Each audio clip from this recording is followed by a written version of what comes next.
of all, thank you all very much for coming, and a special thank you to Jane who came all the way from Sheffield to talk to us about this fascinating topic, what people are doing when they discuss dialects in film and television. Jane is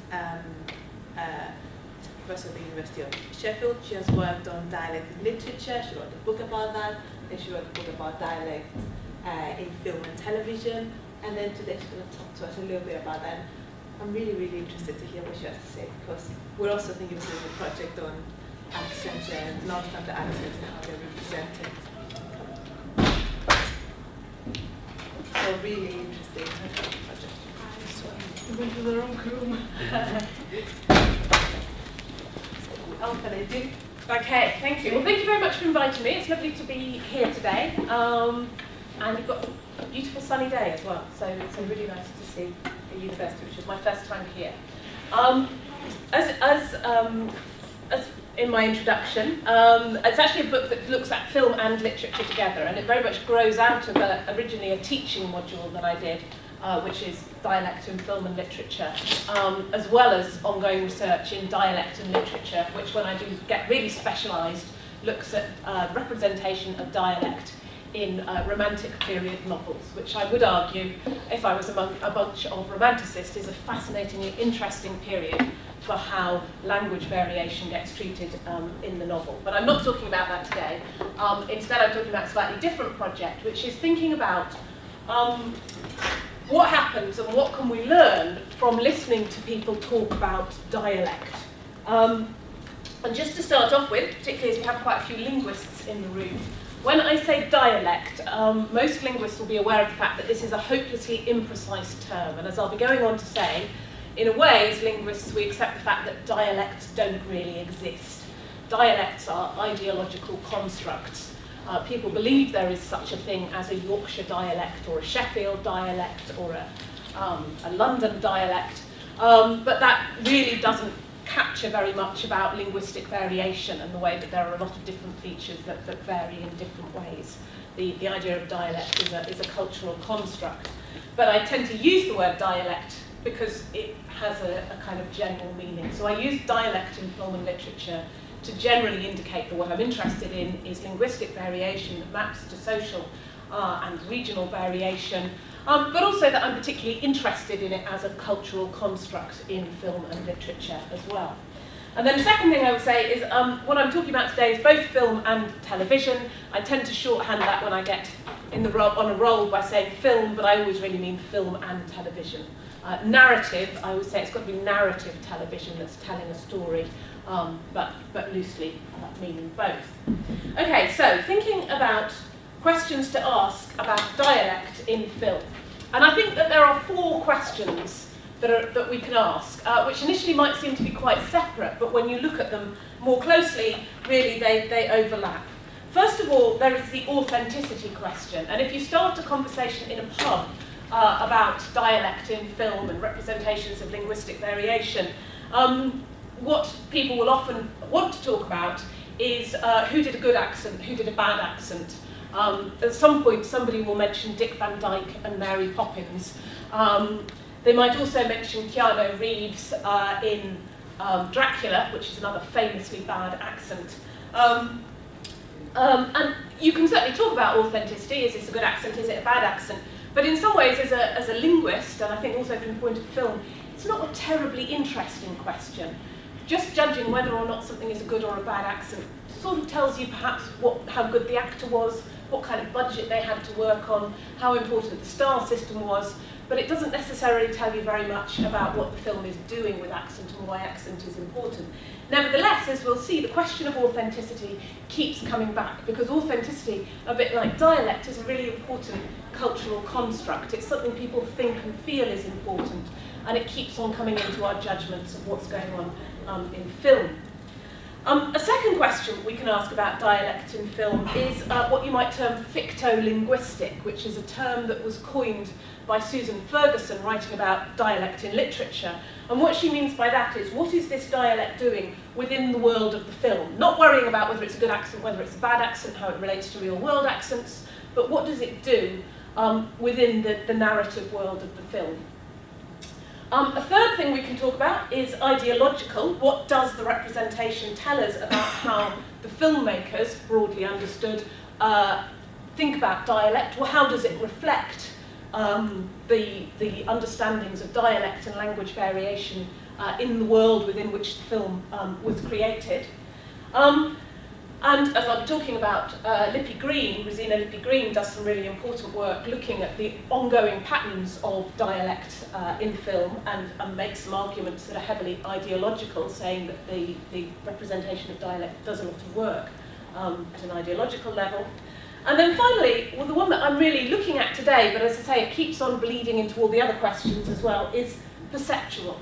A lot of these things will talk about the filmgoer. They'll make assumptions about how filmgoers respond to the representation of dialect. But the question of how do filmgoers respond to dialect representation, how do people read language variation in film, is a question that I think hasn't been very significantly addressed yet. So I'm going to start thinking about today what that might look like. And just going back on the question of ideological underpinnings, the question of why dialect and dialect representation in films is fundamentally ideological. As I say, those working within a linguistics framework will know dialects don't really exist. They are ideological constructs. But for the general public, dialects really do exist. People believe in dialects. They buy books that tell you how to speak Geordie or how to speak Mancunian. People believe that dialects exist, and they attach a lot of meanings to these dialects, both personal affiliative meanings and also stereotyping, oh, that person speaks with a Geordie accent, I can assume they have certain qualities kinds of meanings. And we can broadly talk about the fact that the general public, typically when it comes to language, have a normative or a prescriptive attitude towards language. They assume that there is right and wrong in language, good and bad language. This is what they get taught at school. Arguably, this is what they get taught through the media a lot. As opposed to what linguists are trained to do from when they start studying language, which is that as linguists we are here to be descriptive. We are here to describe language variation. We are not here to ascribe any value to it or talk about good or bad accents. Nevertheless, when we talk about film of course is created by non-linguists for non-linguists, and it is very embedded in the view that dialects are real, language variation has value. So there's an interesting misfit already as linguists when we look at film, because we're bringing rather a different understanding of language variation to the one that is operating within the world of the film, and I'll talk about that a bit more in a moment. But people who are interested in the question of what is film doing in terms of perpetuating ideas about language variation is that film and literature don't just reflect or represent popular understandings about dialect, but that they actually very much perpetuate and shape popular understandings of dialect. And an example I often give there is I don't believe that I have ever met anybody who is a member of the New York mafiosi. But I have a very strong sense of how I believe they would talk and how they would also behave related to that talk and speech. And of course I have got that through watching various films and television programmes. So they very much shape our understanding of who people are, how they talk, and how these two things are connected. Sarah Kozloff, a film critic, has talked about this. She writes that recognisable cliched dialects are used on screen to sketch in a character's past and cultural heritage, to locate each person in terms of his or her financial standing, education level, geographical background, or ethnic group. And similarly, Rosina Lippy Green has written about this. She writes that film uses language variation and accent to draw character quickly, building on established preconceived notions associated with specific loyalties, ethnic, racial, or economic alliances. So film can use language variation as a tool, as a shortcut. If somebody opens their mouth and they speak with a Geordie accent, if you've got an audience who understands what that means, they're ready to read that character in certain ways and understand them in certain ways. But Kozloff makes the point that actually this is quite problematic, and that it's not a neutral tool. When something gets used as a tool in that way and gets repeated across multiple films, it begins to teach people certain expectations. And she writes that what is often overlooked is how much the speech patterns of the stereotyped character contribute to the viewer's conception of his or her worth. The ways in which dialect, mispronunciation and inarticulateness have been used to ridicule and stigmatise characters has often been neglected. Who gets to speak about what? Who is silenced? Who is interrupted? Dialogue is often the first place we should go to understand how film reflects social prejudices. And Rosina Lippi-Green has undertook, this is 20 years ago or so now, but it's still very influential, a study where she looked at about 50 Disney films produced between the 1940s and the 1990s, and every speaking character, she looked at what she felt that their dialect was being represented, and then classified them in terms of whether they were a good or a bad character, what their motivation was, how central they were to the plot. And what she found, of course, was that there were very consistent patterns about what Disney does with linguistic variation. And this is her summarising. She says, characters with strongly positive actions and motivations are overwhelmingly speakers of socially mainstream varieties of English. Conversely, characters with strong negative actions and motivations often speak varieties of English linked to specific geographical regions and marginalised social groups. Perhaps even more importantly, those characters who have the widest variety of life choices or possibilities available to them are male, and they are speakers of mainstream US English or a non-stigmatised variety of British English. And her overall argument is that Disney films in this sense are teaching children how to discriminate based on the language that the characters speak. Lippi-Green remains important and influential, but I think one of the things that Lippi-Green does do is think about what evidence we have for the kind of influence that she's claiming. She focuses it very much on the patterns that are found in films and crunches an awful lot of data to reach it, but she doesn't look at all at what this means in terms of how filmgoers respond to the films. So what evidence do we have? We can observe these widespread patterns, but what evidence do we have for how people actually respond to representations of non-standard varieties in films? And that's what I want to begin to have a think about today. And when I say the question, I originally set it as the title, this question, what are people doing when they discuss dialects in films and television? And I think actually the word doing has two meanings there, because I think there's a doing which means what are people doing in terms of how are they making meaning out of language variation in film? How are they reading language variation in film? What's the perhaps internal processes, which are often below the level of consciousness?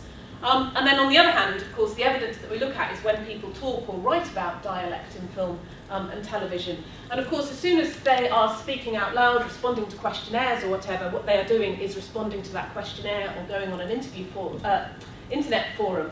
And what they're doing will be very much driven by the communicative function that they're doing at that point. Who are they writing or speaking for? What is why are they choosing to write or speak about dialect? And I think that shapes some of what they do. And I think it's important to bear these two things in mind. In a sense, what we're trying to get at is the question of how do people read dialect in film, but what we have to look at is people writing and talking about film, and that will shape some of the views that they express.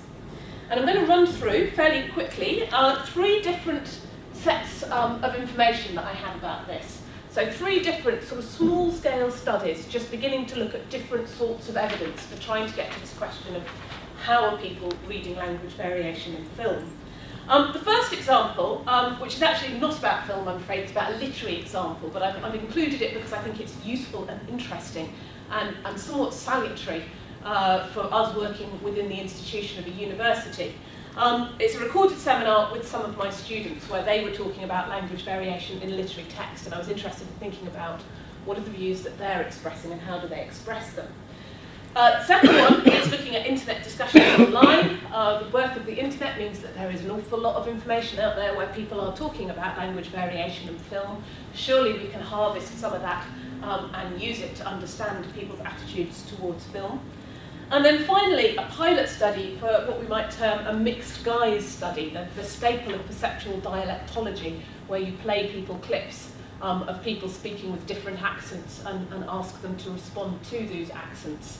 And sometimes they're actually the same person putting on 2 different dialects. Can we do something like that that draws on some of these perceptual dialectology techniques but applies them to the context of film and getting them to think about the language variation that they're hearing in relationship to watching something on screen at the same time. What do we learn from that? Okay, student discussion. This was a sample seminar. It was 6 students who'd all done my dialect in film and literature module. They're all level 3 students at the University of Sheffield, and they're all studying either a BA in English Language and Literature or a BA in English Language and Linguistics. So they've all been studying language at university level for 3 years. And the reason I was doing this was a number of research questions. I was really interested in that question of how do students balance normative versus non-normative readings of texts. These are students who have been, for the last 3 years, had it drummed into them that they must be descriptive, they must describe language variation, not pass judgment about it. But what happens when you then ask them to look at dialect in film and literature, which actually, as I've talked about, is typically often created within a very prescriptive, normative tradition. I was thinking about looking at what good students do, help me to support students in their development, where are we trying to get them to, so there was a pedagogical aim. And then more broadly, and why I'm talking about it today, is what do the discussion of these students tell us about dialect and literature, or indeed dialect and film more generally. The passage in question that I'm going to talk about, there were other passages as well, but the one I want to focus on just for this short bit, is a novel, Tom All Alone's by Lynn Shepherd, which is a neo-Victorian novel. So it has a mirroring effect with Charles Dickens. I won't bother to read it through to you, but I'll just draw your attention to the fact that it has some direct speech in the passage. I got your message, something up, Charlie, which is representing a lightly Cockney London non-standard voice. But in the passage that introduces it, we have quite a lot of meta-language, what I would term talk about talk. So before you actually hear the voice of the character, the author in the third-person narrative voice gives you quite a lot of explanation about what you're about to hear and how you should interpret it. And I will read that through. He knows the voice, has known it, in fact, these 5 years and more. The girl standing behind him is tiny, and her impish features heavily made up, but there's life and real affection in the bright green eyes. She's arranged in an expensive and extremely fashionable combination of ruby satin and white lace that clashes jauntily with her anything but expensive accent. Though, as Charles well knows, she can mimic the gentry to perfection when it suits her. In fact, this talent of hers has been more than a little useful to him in the past. And there are a number of assumptions being made there. First of all, people have recognisable ways of speaking. Secondly, that strongly prescriptivist theme that there are cheap and expensive accents. And I think even before you get to hearing what the character sounds like, we perhaps already have an idea of what a cheap London accent would sound like as opposed to an expensive London accent. And then also the idea that people can mimic accents which are not their own, as in the case of this character. And just in the discussion that follows, I just want to pick up a couple of bits. First of all, the students were actually, because they'd done the module, and this in a sense is what I trained them to do, they were very good at ascribing views to other voices and sort of identifying the different views that actually are in that fairly short bit of text. So one of the students, Kay, says, so it's quite like sort of takes this like negative connotation of like that language style, so that it's a cheap accent, and maybe puts a bit of a positive spin on it and sort of like flips what you might think. And I got excited at this point and I go, yes, yes, very nice. I say yes a lot in seminars I learned from this project. So who do you think would I mean, in a way, there's always 2 different voices, so who would perhaps have the view that it is not an expensive accent? And Kay says, I don't know, it sort of feels like that's a general view of like the general public, but then because Charles knows her, like he sort of sees that there is more to her accent use than just like sort of being inexpensive, so I think that maybe the positive light is being shed by Charles. So they've really picked up on the fact that there's this is what the general public would think, that there are cheap accents, but Charles knows actually that there's more to her than you might judge from her accent. And what was really interesting was that the students were taking stance very explicitly, and I won't go into this in greater detail at the moment, but I think the issue of stance gets really important here. What are the attitudes being expressed towards the language variation, and then the students come in and they have an attitude towards the attitudes. So Kay is talking about it's a negative sort of thing to say, you'd be offended. They're taking this negative connotation and putting a positive spin on it. And I think what's really interesting there, negative is being used to mean both the text is being negative about her language variety, and also I, as a trained linguist, have a negative view of that negative view, and the two kind of mesh together in interesting ways. Conversely, positive is being used to mean both the text sees advantages in her accent and positives about her speech, and also, I like that opinion, that's a positive view from my opinion. So there's a kind of curious doubling going on in the use of negative and positive. And I must say, as a whole, looking through the data, the seminar group really liked identifying these moments of flip. They got particularly excited, as indeed did I, when there were moments of non-normative perspectives being expressed. And they were considerably less engaged and less interested in texts that simply went with the line that gutter snipes speak with a London accent and are not very educated, and they were less interested in those. And I think from that study what we might conclude is that what these students are doing when they respond to dialect in film is, of course, produce the kind of response that they think I'm going to like. I mean, it's very much driven by what I've taught them, which of course builds on everything that they've been taught for 3 years.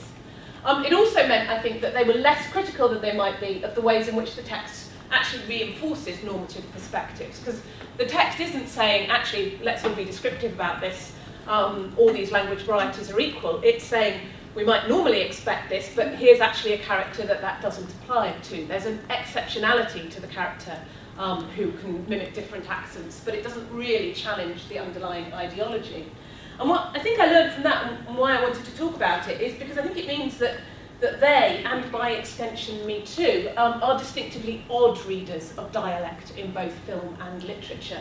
The things that I tend to get excited about are perhaps things that would not particularly come to the attention of or be interesting to ordinary people without a linguistic training, which I think really underlines the fact that we need to look for other ways to access information about how a more general public respond to language variation in film and literature. Which brings us to the world of internet comments. There's been some really interesting work on this front in recent years. Particularly King and Wicks have a really nice article from 2009 where they look at YouTube comments on an advert from Canada, Newfoundland, which used the Newfie accent in various ways, and they look at people's responses to it. Andrew Tsopoulos from 2013 looks at discussions on YouTube of German dialects and German television, and Cecilia Cutler, 2016, looks at YouTube comments on film clips on YouTube which talk about Scottish accents, particularly things like brave and the like. I think what all of these have in common, they're all linguists, they're very attuned to the question of what are commentators doing when they do this. They're not treating this as neutral data. Cutler in particular has a nice bit where she talks about a lot of what YouTube comments are a speech play. They've got a ludic quality, she says, as people interact with each other and create jokes and meaning out of what they're seeing on screen. And also they're very attuned to the ideological angles. So Cutler, for example, talks about the way that playful dialect performances and metalinguistic commentary are part of the enregistering process. So part of the way in which beliefs about dialect are spread and reinforced is precisely through this kind of playful reinterpretation, which often will happen verbally between face-to-face conversations, but on YouTube you get the opportunity to catch some nice data at it. Typically, however, such studies arise from a perceptual dialectology perspective. YouTube comments provide a rich source of user-generated attitudinal data that can, this is Cutler saying, YouTube comments shown above provide a rich source of user-generated attitudinal data that can complement matched guise tests and large-scale language attitude surveys by giving us a window into an unsolicited spontaneous responses to accents. And I think what's really notable there, she's a perceptual dialectologist and showing this captures language attitude. But what she's not very concerned with is this question of how are viewers reading the text. She's not interested in a sense in the interpretation of the film. She's kind of interested in the language discussion that's going on. So it's a slightly different emphasis. So I just want to, and I'm very much at the beginning of doing this, but I want to pull out a couple of examples where I've come across some interesting examples which perhaps slightly more get to the question of what are people doing when they respond to and then bother to post about their responses to dialect in film and literature. The first one I want to talk about is a very short-lived TV programme created by NBC, Constantine. Any Constantine fans in the room? Yay! Constantine starts life as a graphic novel in, I think, the 1980s? 70s, 80s. There was a film in 2005, which was by, had Keanu Reeves. And the interesting thing about Keanu Reeves here is that the central character, John Constantine, is supposed to wear a particular kind of coat. He has bleached blonde hair, and he's got a Liverpool accent in the comics originally, which is, you can't read it there, it's a little bit represented. Chop, chop, whip the head. You've got TH stopping, I think, to indicate the Liverpool accent there. Presumably they had seen Dracula as well, because Keanu wasn't allowed anywhere near a Liverpool accent and just does it in an American accent. It's actually not a bad film, but people would say it's not really Constantine in any very meaningful sense. So then we got the 2014 TV version of it, which, as you can see, the actor Matthew Ryan has the bleached blonde hair, he has the proper trench coat, he looks much more the part. I'll play you a short clip. His Liverpool accent was pretty dreadful, is the take-home here. I couldn't find a passage that really captured how awful it was, because within individual scenes he's somewhat consistent, but particularly when you watch a whole episode, at points you're like, is he Yorkshire? Is he Liverpool? That's a bit bizarre. Occasionally he sort of veers down to London. I'll just play you this short clip though. Bastards are gonna own me.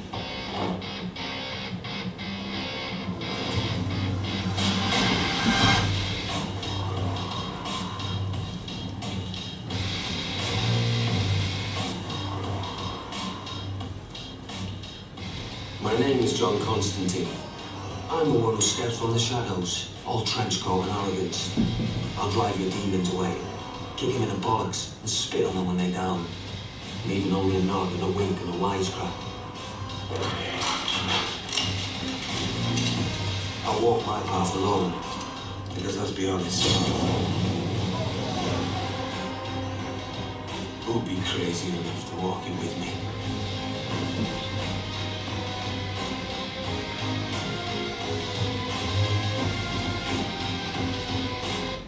Okay, so I don't know how bad it sounds there. There's the frication on the words like kind of kick and stuff like that is very variable, and it seems to me that he does it more when the word is really emphasised, and which is possibly the reverse than what you'd expect. You might notice as well that the word with gets a full with, whereas we already saw actually Liverpool you might expect more of a whip kind of realisation. So he's got some of the features. It tends to slightly depend on how much he's paying attention to them, and there are some very generic northern features thrown in as well. How did people respond to this, and what might we learn from it? Looking at the reviews, first of all,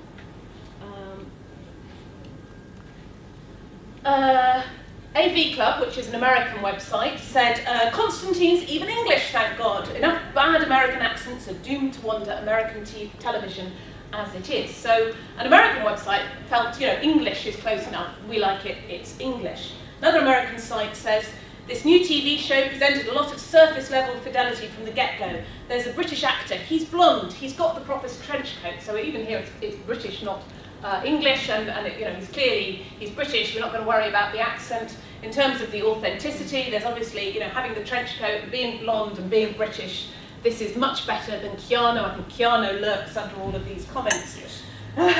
But when you look at the Telegraph tells us Swansea's Matt Ryan dons the grubby raincoat and the gruff North American accent. Mm-hmm. So the accent is certainly not Liverpool enough that the Telegraph, an English reviewer, was able to determine that it was supposed to be Liverpool. They felt that it was actually an American accent, which I do think is particularly tone deaf, but perhaps tells you something about, if people don't know what the accent is, they tend to ascribe it, I think, to being something else and something other. So not knowing much about America doesn't really sound right for anything, so let's assume it's American.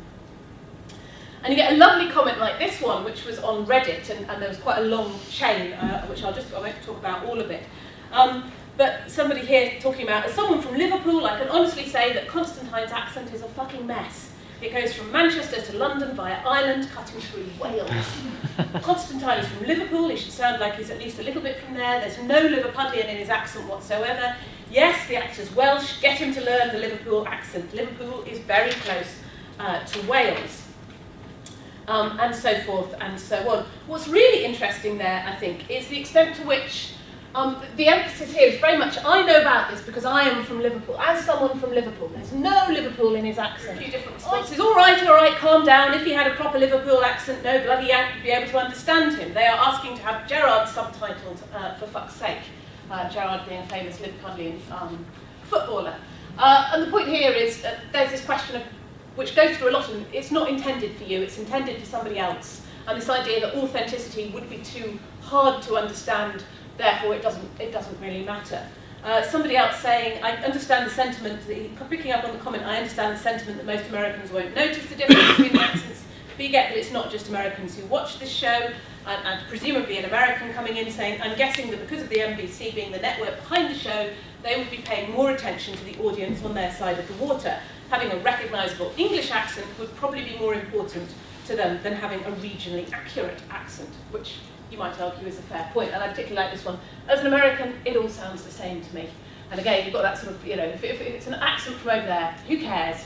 I think J.C. Wells talks about the fact that accents are relational. If you're American, all British accents, English accents are kind of the same. The poster who's criticising the show is very animated about the inauthenticity of Constantine's accent, and their appraisal of accent authenticity is framed very much in terms of their own personal knowledge and ownership of that particular language variety.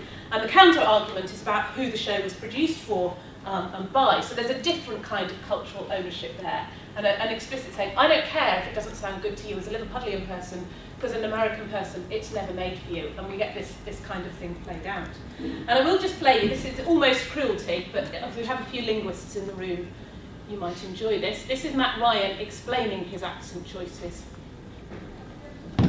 Actual accent for the role, Yeah, it's interesting because John's obviously originally from Liverpool. Yeah, the character is originally from Liverpool. I'm from Wales, but Liverpool and Wales are quite close together. So there's certain sounds that are similar, but I do an accent, but it's a kind of northern accent. A general northern English accent based on a Liverpudlian accent, but you can't really do a hard Liverpudlian accent on American television. No one would understand what you're saying. So, but the Welsh tones do come through a little because they're so close to each other. Yeah, so it's kind of a mixed match of mine and Liverpool and general northern, so that it can be understood. But the character's originally from Liverpool, and we try to stay true to that. Which is. I don't know what the linguists in the room feel. I actually, at the same time as I saw that, had a student who was looking at the fact there's actually a very hard divide between Liverpool and Wales. That idea that because they're geographically close, that linguistically they're practically the same thing, really doesn't hold any water at all. Of course, you can see the fact that NBC hasn't put a lot of effort into the accent here by the fact that they haven't prepared him any better to answer that question than that. I mean, if that was really a decision that he was going to speak like that, you really hope that they would give him a better answer to trot out when that question comes out. So that's a case, I think, where the authenticity is not being aimed for, and it doesn't matter for most of the audience. Most of the audience are happy to read it as authentic. He's got the trench coat, he's got the blonde hair, he sounds English. It doesn't matter if he's not very accurately Liverpudlian. Going on to another one, Sense8. Has anyone watched Sense8? It's created by the Wachowskis, who did The Matrix originally. It's on Netflix. It's notable for being set on 4 different continents, and it's a very positive portrayal of LGBTQ characters. It should be said, though, that although it is a very international production, all of the characters speak English with appropriate foreign accents. Some of those accents are because the actors, the Korean actor, for example, he speaks English using her natural Korean accent, and that works. Other actors, including Riley, who is Icelandic, she's an English actor affecting an Icelandic accent. And there are some really interesting online discussions around the fact that where the directors are not personally knowledgeable about the area being represented, particularly in the case of Africa and India, the show tends to function at the level of stereotype.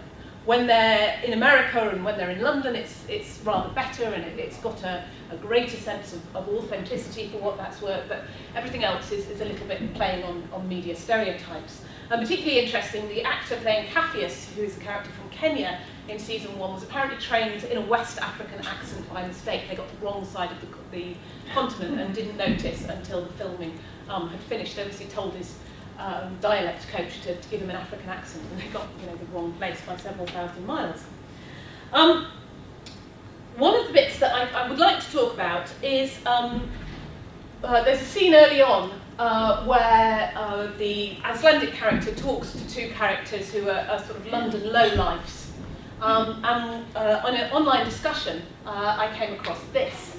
One bone to pick as a UK resident, I found some of the London British accents hilariously bad, or perhaps bad is the wrong word. It's the overemphasis on the regional nature of the speech patterns. It's just a bit over-egged. We're in London, governor. Also, some of the lines and what was clearly meant to be overtly British slang was a bit embarrassing and didn't ring true for me. The response to Riley's set in episode 1 as a tight leash around the ghoulies made me cringe. You'd get laughed out of the building for using that sentence. No one talks like that. Sorry. And I actually love this comment. Particularly this emphasis on it being funny. It's hilariously bad. You'd get laughed out of the building. But the person is kind of embarrassed by it as well. As a viewer, they've got this repeated, it's a bit embarrassing, it made me cringe, you'd get laughed out of the building. This is embarrassingly awful dialect representation that the person suggests makes them kind of cringe on the inside. I'll just play you a short clip from it.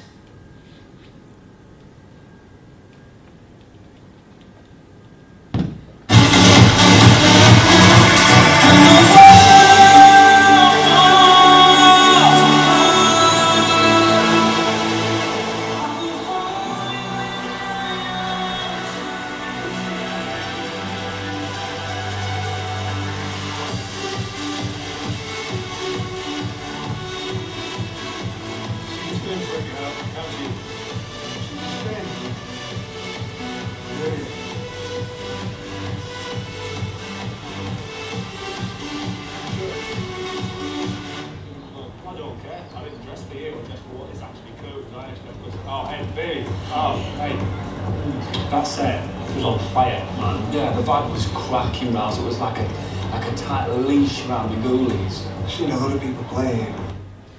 And I don't know if anybody else picked up. What's interesting there is that the commentator is complaining about the fact that this is a bad London accent. And I think it's definitely a London accent they're identifying because they're respelling it as Landan with those vowels.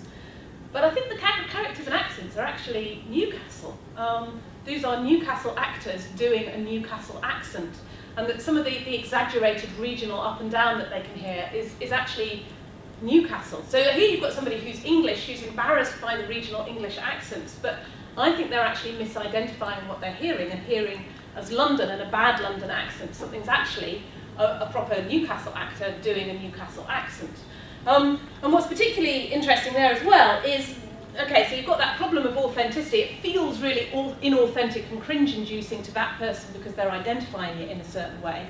Actually, if you want to talk inauthenticity in that scene, I have a slightly bigger problem personally with the fact that Nix, who says she can spin, period, and that sounds like a real Americanism to me. You'd expect an English person to say full stop. But, I mean, there's all kinds of reasons why that character might say period. I mean, maybe he's been to America, maybe he's got American influence, who knows. I think there's this whole thing that when you start to think about authenticity in this way, you start to go down a bit of a rabbit warren, or a rabbit hole.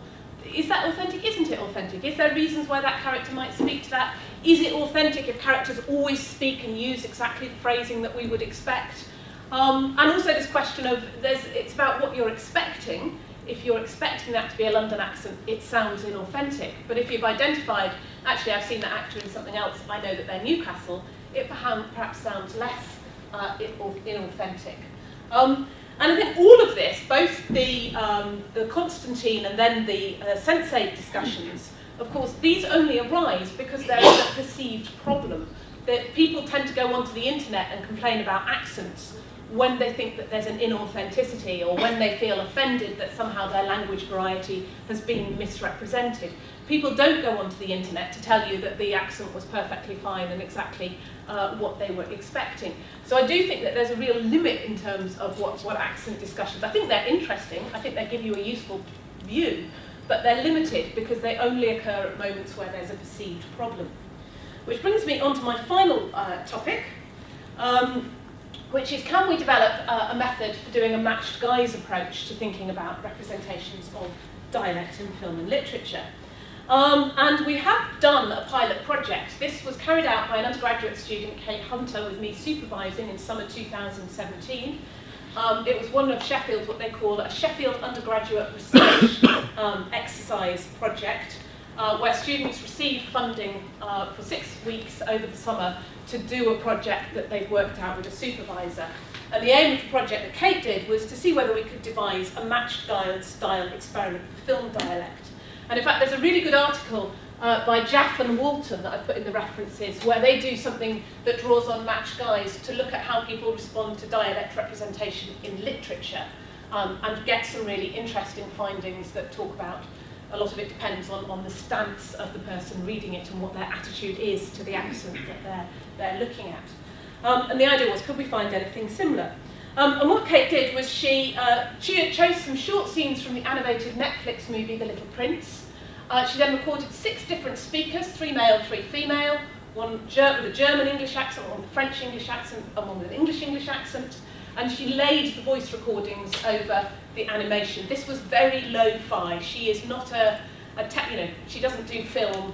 She was doing it with very rough tools because it had to be done in 6 weeks. But it produces some interesting results. And then she played the film to participants and asked them, a bit with matched guise, first of all to rate what they thought of the characters on various scales, and then also to discuss why they had given these ratings. And I'll just play you a couple of the videos. They're very short. Wait, I've given you 371 jobs and you've been fired from 370 of them. I think it's time you get back to work, my little failure. So you've got a Yorkshire accent. The sound quality is not good, the match-up isn't good, but just to give you a general sense of what might be possible. I think what's quite interesting there is that you do perhaps tend to read the character as a certain kind of Yorkshire industrialist. There is not a total mismatch between the accent and the voice, but the accent and the voice perhaps feel a bit friendly for somebody who's supposedly threatening this little boy. Wait, I've given you 371 jobs and you... Wait, I've given you 371 jobs and you have been fired from 370 of them.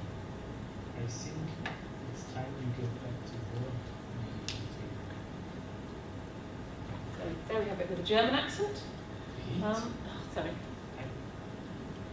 Now. Ah, does she? Here we don't normally allow little dogs, but for you we will make an exception. Delightful. Come in, come in. And then with a German accent. Ah, does she?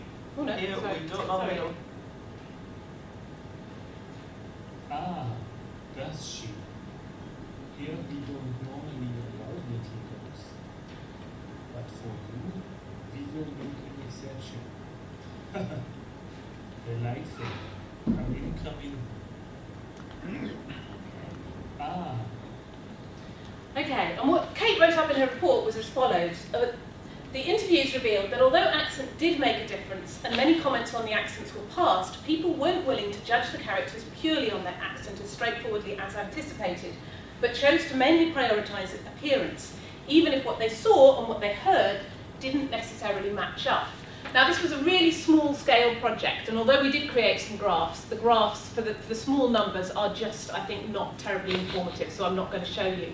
Because I think the main interesting finding was that people were actually really reluctant to do the thing that we thought they would do, and that particularly the thing that matched guise, when you run a matched guise experiment and you play somebody speaking in a Yorkshire accent and somebody speaking in a German accent, typically people are very quick to give you an answer to what they think of them. And I've seen this done and operated, and I've read the papers. People in this context were actually quite resistant to doing that. And as Kate says here, They commented a lot on things like appearance and perceived motivation. They also commented a lot on people's vocabulary and things. If you summarise this, people would say things like, well, the character had a foreign accent and so they spoke more than one language, so they must be intelligent. Or that the character used complex language and grammar structure and vocabulary, so the character must be sophisticated. Or that the character's interaction with other characters and how they gesture to them showed that they were friendly. So even if actually this isn't an accent that I necessarily think is friendly, I will prioritise what I see from the character and say that the character is friendly. She got a range of interesting comments, including things like this. I tried not to let the accents influence the ratings I gave, as it's a bit elitist if there's someone with a more working class accent. So people were actually really self-conscious about their operation of stereotypes, even if they perhaps felt that they wanted to do it. They tended to comment on their need to do comment on the stereotype rather than just straightforwardly say, actually he's got a working class accent, he maybe sounds a bit common. People did say occasionally his voice made him sound more intelligent than he looked. That did get closer to the kind of response that we were expecting. Although interestingly, of course, what's commented on there is a mismatch again. There's a mismatch between how he looks and how he sounds. Or his word choice was quite simple, so I gave him the neutral intelligence. Or people would comment on why they thought the filmmakers had made certain choices. So again, distancing themselves from the stereotyping the accent has been given to make the character seem domineering. And I think, again, thinking about what people are doing here, people are trying to answer the question in line with what the student wanted. People really want to help the student. But at the same time, they're also very keen on not seeming too judgmental about language. And arguably this is partly because it was done with a very small group of people who were mostly recruited from within the university. So arguably this just wasn't a very representative set and you might want to do it much more widely. The methodology, of course, even here, where you show the clip and ask people to comment, doesn't replicate people watching a complete film at home. And again, by giving them doctored material, some of it looked doctored because the quality wasn't very high, but also people, I think, were picking up on the fact that these just weren't the kinds of patterns that they were accepting, and that, of course, in itself is interesting. So overall, I'd say the methodology for doing this kind of matched-guised work is promising. It does seem to capture something about the range of factors that people draw upon when they're judging characters. It really drives home to you how when you're talking about dialect in film, this is very much a multimodal reading that people are doing, that they're bringing lots of different things together. This, of course, I don't think at all invalidates what Lippy Green says, because Lippy Green's whole point is about the way in which dialect is one element of wider characterisation, but it just fits in with an ongoing pattern, and so people really, mostly as Disney uses it, aren't asked to reflect upon dialect because it's just what they expect. It's when you manipulate it so it's not what people expect that people start to comment more on what they think the film is trying to do. And then just finally, to draw the talk to a close, the overall conclusion, I think this kind of work is quite tricky. It is relatively straightforward, although it requires a huge data crunching, and I am still in awe of the fact that she watched and categorised 50 Disney films.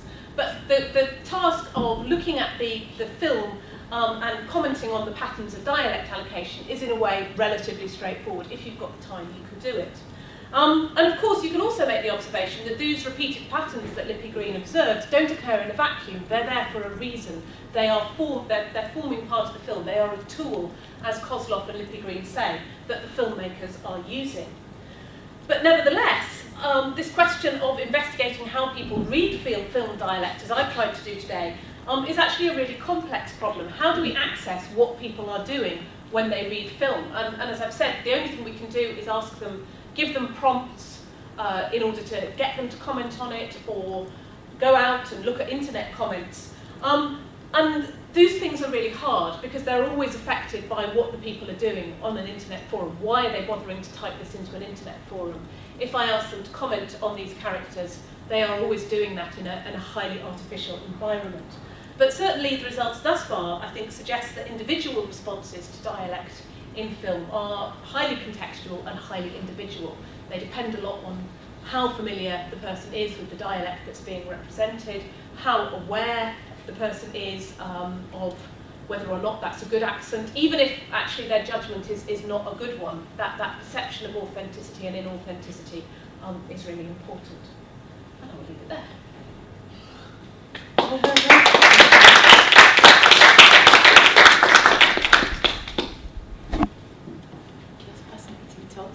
questions?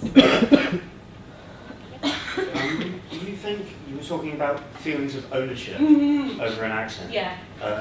Sometimes self-deceiving. Yeah. But also in the case of a character like Constantine, where people, comic book fans in particular, feel ownership over that character. Yeah.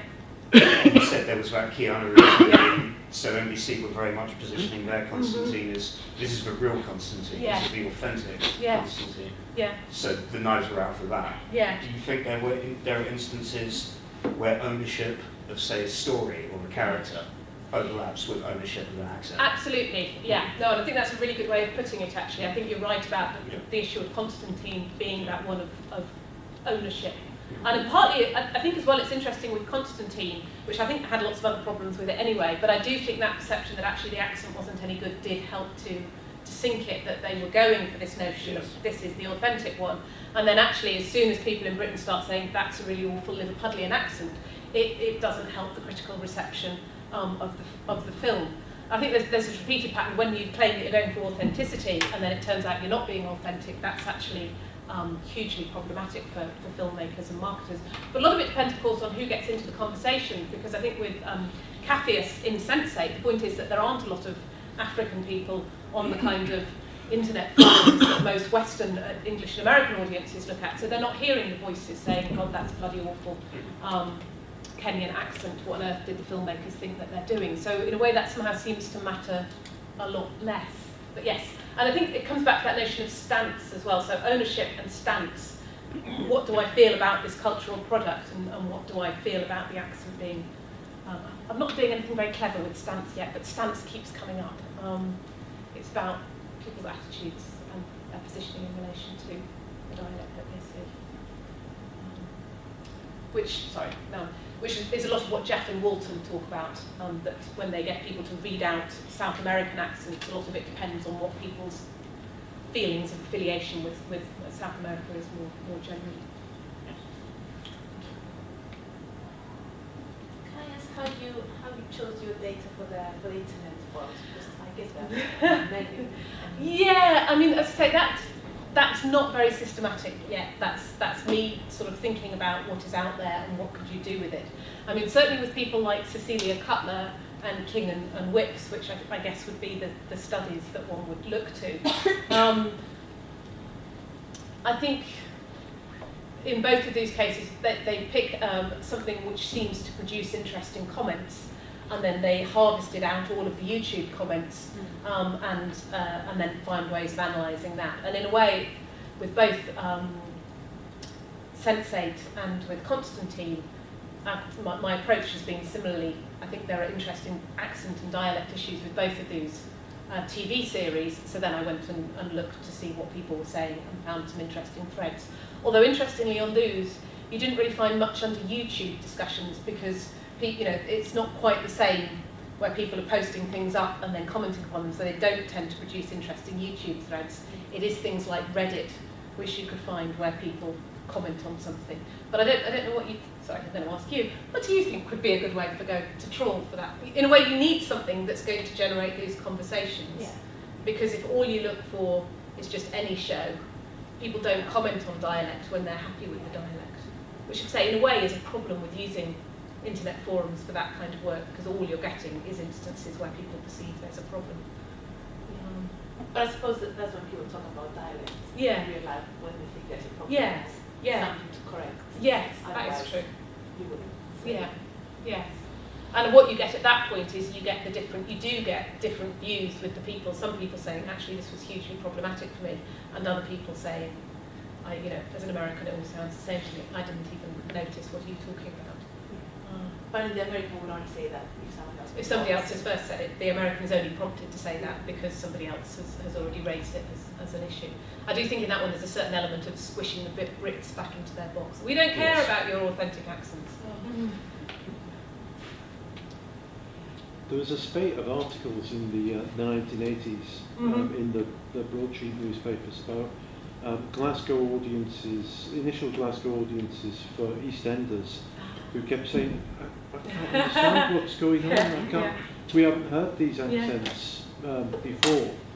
And I noticed in Radio Times a couple of weeks ago, there was a little bit of a debate with a Cambridge academic whose name I was trying to remember on the way to this seminar, who works on accent, who had written a column saying that effectively the banishing of regional accents from television is a banishing of a whole social class.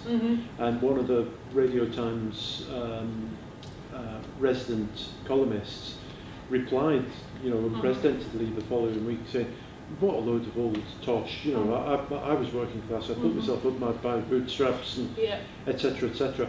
But the argument that resulted, which links to the one that arose over Glaswegian viewers of EastEnders, is that received pronunciation is a lingua franca, and that justifies its prevalence on UK television.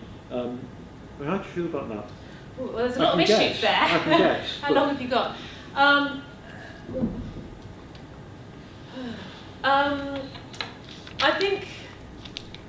The problem with the RP as a lingua franca argument is that actually it's never value neutral, is it? And that people who speak RP from birth and come from families and areas where there's a lot of RP have a huge advantage, that they have access to that variety. So you can say it's a lingua franca, but it's a lingua franca that works to entrench privilege. I do a lot of work with a literacy charity in Rotherham, and working with the kids, and we've done projects with the kids thinking about their own accents and things.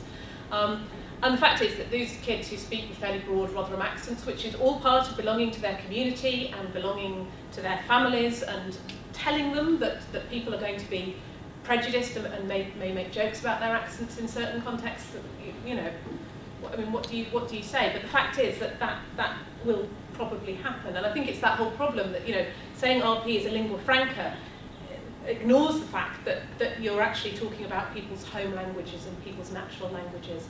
And I've got a colleague who works on this a bit as well, and she has a very broad Doncaster accent and has been criticised for it and had people make jokes about it, even in quite academic settings.